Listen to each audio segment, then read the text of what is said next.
স্থিতাবস্থায় এনে একটি অবাধ, নিরপেক্ষ ও সুষ্ঠু নির্বাচনের পরিবেশ তৈরি করা, এই লক্ষ্য অর্জনে আমি আপনাদের সকলের সার্বিক সহযোগিতা কামনা করছি।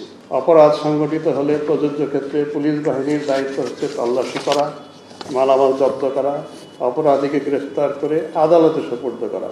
বাংলাদেশ পুলিশের উপরে অর্পিত আইনি দায়িত্ব আমরা যথাযথ পালনে সচেষ্ট থাকব। আপনারা জানেন, বর্তমান সরকার রাষ্ট্রের বিভিন্ন ক্ষেত্রে সংস্কারের পাশাপাশি পুলিশ সংস্কারের উদ্যোগও গ্রহণ করেছে।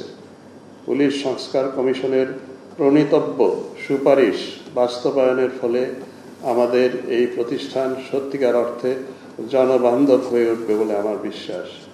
পুলিশ বাহিনীর সদস্যদের কোনো ধরনের দুর্নীতি, অসদাচরণ বা শৃঙ্খলা ভঙ্গের ঘটনার ক্ষেত্রে আমরা কোনো ধরনের ছাড় দেব না। এ ধরনের অভিযোগ প্রমাণিত হলে দায়ী ব্যক্তির বিরুদ্ধে বিভাগীয় এবং আইনি ব্যবস্থা গ্রহণ করা হবে। আপনারা সরাসরি পুলিশের কাছে আসুন। আমরা বিনা যুক্তিতে, বিনা তদন্তে পাইকারি হারে কাউকে গ্রেফতার করব না। নাম থাকলেই গ্রেফতার করে ফেলতে হবে, এটা কিন্তু আইনেও নাই। এটা আপনার যুক্তিসঙ্গত কারণ থাকতে হবে যে আপনি এই ঘটনায় জড়িত অপরাধী। আদারওয়াইজ একজন পুলিশ অফিসারের আইন অনুযায়ী কখনোই এটা গ্রেফতার করার কথা নয়। তো আপনারা যারা, আমি মনে করি আপনাদের মাধ্যমে এই আহ্বানটা জানাই, যারা নিরীহ এবং মনে করছেন যে কোনো ধরনের ইনভলভমেন্ট নাই, তাদেরকে হয়রানি করার জন্য এই মামলা দেওয়া, অনুগ্রহ করে আপনারা এগিয়ে আসুন।